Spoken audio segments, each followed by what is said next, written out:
अस्सलाम वालेकुम dear students, I hope कि आप सब खैरियत से होंगे, बिल्कुल खुश होंगे। तो चलिए डियर स्टूडेंट्स, चलते हैं हम आज की अपने चैप्टर की तरफ चलते हैं। तो आज का हमारा जो चैप्टर है वो है चैप्टर नंबर 1, मनाक़िब उमर बिन अब्दुल अज़ीज़।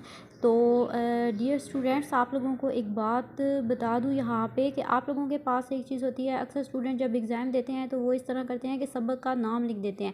तो उसमें हमें सबक का जब नाम लिखेंगे, जैसा कि ये आप लोगों के सामने सबक का उन्वान यहाँ पे लिखा हुआ है, आप लोग अगर यहाँ पे उन्वान की जगह नाम लिख देंगे तो आप लोगों को उसका एक नंबर नहीं मिलेगा, आपका नंबर जो है वो कटिंग हो जाता है। तो सबसे पहले आप लोग एक चीज़ याद रखें, आप लोगों ने लिखना है सबक का उन्वान। कभी भी आप लोगों ने सबक का नाम नहीं लिखना, क्योंकि सबक का कोई नाम नहीं होता, हमेशा सबक का उन्वान होता है। ठीक है, तो हमारे जो सबक का उन्वान है वो है मनाक़िब उमर बिन अब्दुल अज़ीज़। ठीक है, उसके बाद हमें सेकंड पे लिखना है मुसन्नफ़ का नाम। मुसन्नफ़ का नाम है इल्हामा शिबली नोमानी। ठीक है, आज हम पढ़ेंगे मनाक़िब उमर बिन अब्दुल अज़ीज़। हज़रत उमर की सुन्नत के बारे में पढ़ेंगे कि वो गैर मज़हब वालों के साथ उनका सलूक कैसा था, उनका रवैया कैसा था, जो गैर मुस्लिम थे उन लोगों के साथ कैसा था, आपकी हुकूमत का असूल क्या था, इंसाफ पे मबनी थी या नहीं थी, आप आम लोगों के साथ मिल के खाना खाते थे या नहीं खाते थे, गैर मज़हब वालों के साथ खाना खाते थे या नहीं खाते थे, और आप कितने इंसाफ पसंद थे। ठीक है, तो ये जो तमाम मैंने अभी आप लोगों को छोटे छोटे क्वेश्चंस बताए हैं, ये तमाम मैं आप लोगों को चैप्टर बहुत ईजी करके बहुत आसान तरीके से आप लोगों को पढ़ाऊँगी, ताकि आप लोगों को आसानी से इसकी समझ आ जाए। तो डियर स्टूडेंट्स, हमारे पास ये जो क्वेश्चन आता है पेपर में 10 मार्क्स का होता है। तो 2 नंबर हमारे पास हैं, एक नंबर इसका, एक नंबर इसका। एक सबक का उन्वान का आप नाम लिखेंगे तो एक नंबर इसका मिलेगा, एक नंबर मुसन्नफ़ का नाम लिखेंगे तो मिलेगा, 2 नंबर इनके हो गए, और 8 नंबर इस खुलासे के होते हैं। टोटल मिला के इस खुलासे के आप लोगों को 10 मार्क्स दिए जाते हैं पेपर में। तो डियर स्टूडेंट्स, चलते हैं हम आज के अपने सबक की तरफ चलते हैं। तो हमारा जो सबक है मनाक़िब उमर बिन अब्दुल अज़ीज़, आप लोगों ने इसको ध्यान से सुनना है, गौर से सुनना है। आई होप कि आप लोगों को समझ आ जाएगी, और जहाँ से समझ नहीं आएगी आप लोग मुझसे कमेंट सेक्शन में भी उससे रिलेटेड जो है वो पूछ सकते हैं। तो सबसे पहले हज़रत उमर, ठीक है, उनके जो हालातों वाक़यात हैं, ठीक है, जैसा कि ये हालातों वाक़यात, उन सबसे पहले उनके हालातों वाक़यात के बारे में हम लोग पढ़ेंगे कि हज़रत उमर के जो हालातों वाक़यात थे उनमें सबसे ज़्यादा नुमाया पहलू जो है वो कौन सा था। तो हज़रत उमर बिन अब्दुल अज़ीज़ के हालातों वाक़यात में सबसे नुमाया पहलू गैर मज़हब वालों के साथ उनका हुस्न सलूक है। गैर मज़हब के साथ मतलब उसमें हिंदू भी हैं, सिख भी हैं, ईसाई भी हैं, मतलब हर मज़हब के जो लोग हैं उसमें शामिल है। तो आपका जो सलूक था, हज़रत उमर बिन अब्दुल अज़ीज़ का जो सलूक था गैर मुस्लिम लोगों के साथ, गैर मज़हब वालों के साथ, तो वो बहुत ही अच्छा था। इसीलिए आपको कौन सा लक़ब दिया गया, उम्र सानी का लक़ब दिया गया था। ठीक है, अच्छा जी, गैर मज़हब वालों के साथ उनका ये तर्ज़ अमल मज़हब इस्लाम का असली तर्ज़ अमल है। क्या हुआ इसमें डियर स्टूडेंट्स, आप लोगों को इस चैप्टर में एग्जाम्पल्स भी दी गई हैं, ठीक है, जो कि हज़रत उमर के दौरे खिलाफत में पाई जाती थी, उनकी दौरे सल्तनत में पाई जाती थी। तो कुछ एग्जाम्पल्स जो हैं वो भी इस चैप्टर में ऐड कर दी गई हैं। सबसे पहले तो आप लोगों को बताया गया है कि उनके हालातों वाक़यात में सबसे नुमाया पहलू क्या था। तो सबसे पहले जो नुमाया पहलू था वो ये था कि गैर मुस्लिम के साथ जो है उनका तर्ज़ सलूक था, उनका इख़लाक़ था, इसीलिए हज़रत उमर को उम्र सानी का भी लक़ब दिया गया। उसके बाद हमें इसमें देखें चैप्टर में एक एग्जाम्पल दी गई है कि एक दफ़ा एक ईसाई ने आकर शिकायत की थी कि खलीफा वलीद बिन अब्दुल मतलब के बेटे अब्बास ने मेरी ज़मीन पे कब्ज़ा कर लिया है। ठीक है, ये क्या है, हमारे पास एग्जाम्पल आ जाती है। अब्बास ने कहा कि ये ज़मीन खलीफा वलीद ने मुझे बतौर जागीर दी थी, तहरीर मेरे पास मौजूद है। आपने फरमाया कि खुदा की तहरीर यानी कुरान पाक तेरे बाप की तहरीर पर मुकद्दम है। जब आपने खलीफा वलीद से बात की तो उसने क्या कहा कि ये जो जागीर है ये मेरे बाप ने मुझे दी थी। तो आपने क्या कहा था कि खुदा की तहरीर यानी कुरान पाक तेरे बाप की तहरीर पे मुकद्दम है, और वो ज़मीन आपने क्या किया था, उस ईसाई को दिला दी थी। ठीक है, उसके बाद आपने क्या किया था, आपने बनु उमैया की नाजायज़ कार्रवाइयों को मिटा दिया, और वो तमाम जागीरें जो ख़ानदान के लोगों को दी गई थी वो वापस कर दी थी। सबसे पहले एक जो ईसाई था उसकी ज़मीन आपने वापस की थी। फिर क्या किया कि बनु उमैया की नाजायज़ कार्रवाइयों की वजह से जो जागीरें कब्ज़ कर ली गई थी, कब्ज़े में ले ली गई थी, वो भी क्या कर दिया था, वो तमाम लोगों को वापस कर दी गई थी। ठीक है, तो ख़ानदान के लोगों ने आपको इस कदम से रोकना चाहा। हज़रत उमर के ख़ानदान के जो लोग थे उन्होंने क्या कहा कि ये ज़मीनें जो हैं वो आप वापस नहीं करें, लेकिन आपने क्या किया, वो तमाम जो ज़मीनें थी वो आपने वापस कर दी थी। ख़ानदान के लोगों ने जब आपको मना किया तो फिर भी आपने वो ज़मीनें जो हैं वो वापस कर दी। उम्मे उमर को सफ़ीर बनाकर भेजा। उन्होंने ख़ानदान की बरहमी और बगावत का डर ज़ाहिर किया तो आपने फरमाया कि मैं क़यामत के सिवा किसी दिन से नहीं डरता।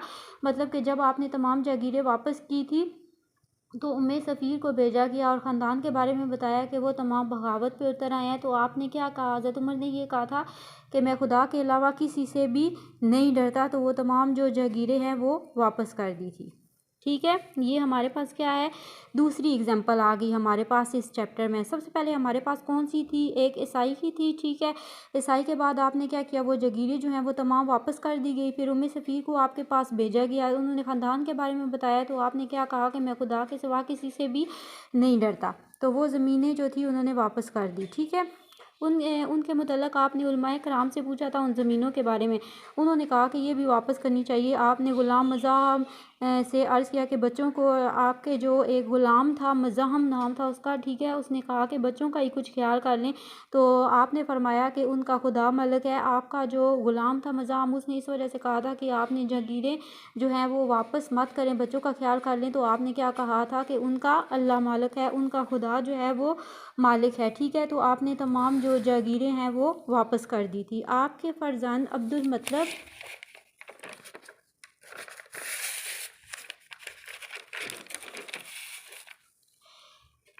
को इल्म हुआ तो वो आपकी खिदमत में हाज़िर हुए और अर्ज़ की, अभी ऐलान फरमा दीजिए। हज़रत उमर बिन अब्दुल अज़ीज़ ने फरमाया कि नमाज़ ज़ुहर के बाद ऐलान कर दूंगा। अब्दुल मतलब कहने लगा कि इस बात का कौन ज़िम्मेदार है कि आप ज़ुहर तक ज़िंदा रहेंगे। ठीक है, तो क्या हुआ कि आपको ये कहा गया कि आप ये जो तमाम ज़मीनें हैं ये वापस कर दें। तो आपने ये कहा कि नमाज ज़ुहर के बाद जो है वो मैं ऐलान कर दूंगा।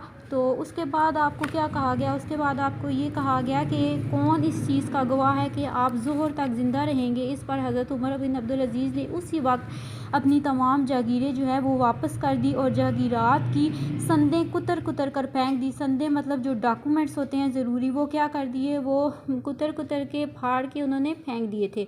ख़ानदान में इब्न सुलेमान से आपको बहुत मोहब्बत थी, वो रोने लगा मगर उसकी जागीर भी आपने वापस कर दी। बनु उमैया के खुलफा ने हक गोई का इस्तेसाल कर दिया था। इस्तेसाल का मतलब होता है ख़ात्मा कर दिया था। खलीफा अब्दुल मतलब ने हुक्म दे रखा था कि कोई मेरी बात की रोक टोक ना कर पाए, मगर आपने इस तर्ज़ अमल को बदल दिया। आपने 2 रास्तबाज़ शख्स मुकर्रर कर रखे थे। जैसा कि देखें डियर स्टूडेंट्स, आजकल के दौर में अगर कोई बात करता है हुक्मरान, तो किसी आम बंदे की ज़रूरत नहीं होती कि वो उसके ख़िलाफ़ खड़ा होकर बात कर ले। लेकिन हज़रत उमर के दौरे खिलाफत में ऐसा था, वो बहुत ज़्यादा रास्तबाज़ थे। जब भी कोई बात करते थे तो उन्होंने 2 लोगों को अपने लिए मुकर्रर कर रखा था कि अगर मैं कोई गलत बात कह दूँ तो आपने क्या करना है, मुझे वहाँ पे रोक देना है, टोक देना है। जब वहाँ पे अदालत लगी होती थी, लोग मौजूद रहते थे, तो अगर आपसे कोई गलती हो जाती तो वो फ़ौरन जो 2 रास्तबाज़ शख्स मुकर्रर किए थे वो फ़ौरन आपको टोक देते थे। इससे ये जुरात हो गई थी कि आम आदमी भी आपके अक़वाल व अफ़आल पर नुक्ताचीनी करते थे। ठीक है, मतलब आपको बता देते थे जो चीज़ उनको, जो बात उनको नाजेबा लगती थी वो फ़ौरन से आपको बता देते थे और आप उनको कुछ भी नहीं कहते थे। एक दिन मुसलमा बिन अब्दुल मतलब जो ख़ानदान बनु उमैया का दस्ते बाजू था, उसने एक गिरजा के मतवालियों का मतलब होता है मुंतज़िम, इंतज़ाम को संभालने वाला, ठीक है, के ख़िलाफ़ दावा दायर किया। आपने ना सिर्फ उसे दूसरे फरीक के साथ खड़े होने का हुक्म दिया बल्कि फ़ैसला भी उसके ख़िलाफ़ कर दिया। आप अक्सर ईसाइयों और यहूदियों के यहाँ मेहमान होते थे। अब देखें, हमारे अक्सर ऐसा होता है कि जो गैर मज़हब वाले लोग होते हैं हम उनके साथ खाना नहीं खाते, उनके साथ हाथ नहीं मिलाते। लेकिन हज़रत उमर क्या करते थे, वो गैर मुसलमानों के साथ मिल के खाना खाते थे, यहूदियों के साथ, ईसाइयों के साथ क्या करते थे, खाना खाते थे। लेकिन वो खाने की कीमत भी साथ अदा कर देते थे, उन्हें उस चीज़ के पैसे दे देते थे। हज़रत उमर बिन अब्दुल अज़ीज़ की हुकूमत का असल असूल मसावात और जमहूरियत था। वो तमाम लोगों को बिल्कुल इक्वल रखते थे। मसावात का असूल था, जमहूरियत का असूल था। आप आम मुसलमानों के साथ लंगर खाना में खाना खा लेते थे। आप नहायत मुतहम्मिल मिजाज थे। एक दफ़ा मस्जिद में एक आदमी को आपके पाँव से ठोकर लगी, आपने नाजेबा अल्फाज कहे उसको मगर उसने आपको वो जो शख्स था जिसको आपके पाँव से ठोकर लगी थी, तो उसने क्या कहा, आपको नाज़ेबा अल्फाज कहे मगर आपने बर्दाश्त किया। आप वफ़ात पाने लगे तो मुसलमा बिन अब्दुल मलक ने कहा कि मैं 1,00,000 दिरहम भेजता हूँ, जिसको चाहिए इसमें से वसीयत कीजिए। आपने फरमाया कि बेहतर है कि जिनसे ये रकम ली है उन्हें वापस कर दो। आपने वफ़ात पाई तो कुल 17 दिनार छोड़े। आपकी खिलाफत और सुन्नत इस्लाम के असूल पर कायम थी।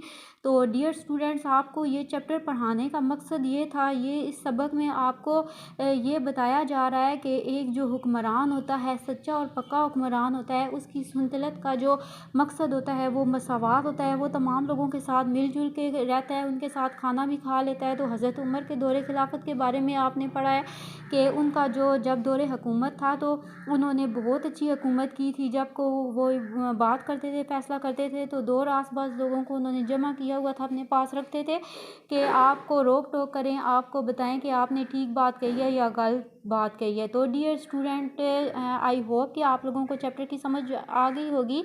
तो डियर स्टूडेंट्स, आप लोगों को अगर कहीं से किसी भी चीज़ की समझ नहीं आई तो आप लोग मुझसे कमेंट सेक्शन में पूछ सकते हैं। इंशाल्लाह मैं आप लोगों की रहनुमाई करूँगी। तो आप लोग ये जो लिंक है इस वीडियो का, ये अपने फ्रेंड्स के साथ भी शेयर करें ताकि दूसरे बच्चों की, दूसरे स्टूडेंट्स की भी रहनुमाई हो सके। तो आप लोगों को किसी किस्म की भी हेल्प की ज़रूरत हो तो आप लोग मुझसे कमेंट कर सकते हैं, आप लोग मुझसे कॉन्टैक्ट भी कर सकते हैं। तो इंशाल्लाह मैं आप लोगों की रहनुमाई करूँगी। तो मिलते हैं नेक्स्ट चैप्टर में, तब तक के लिए अल्लाह हाफिज़। Thanks for watching, take care, bye.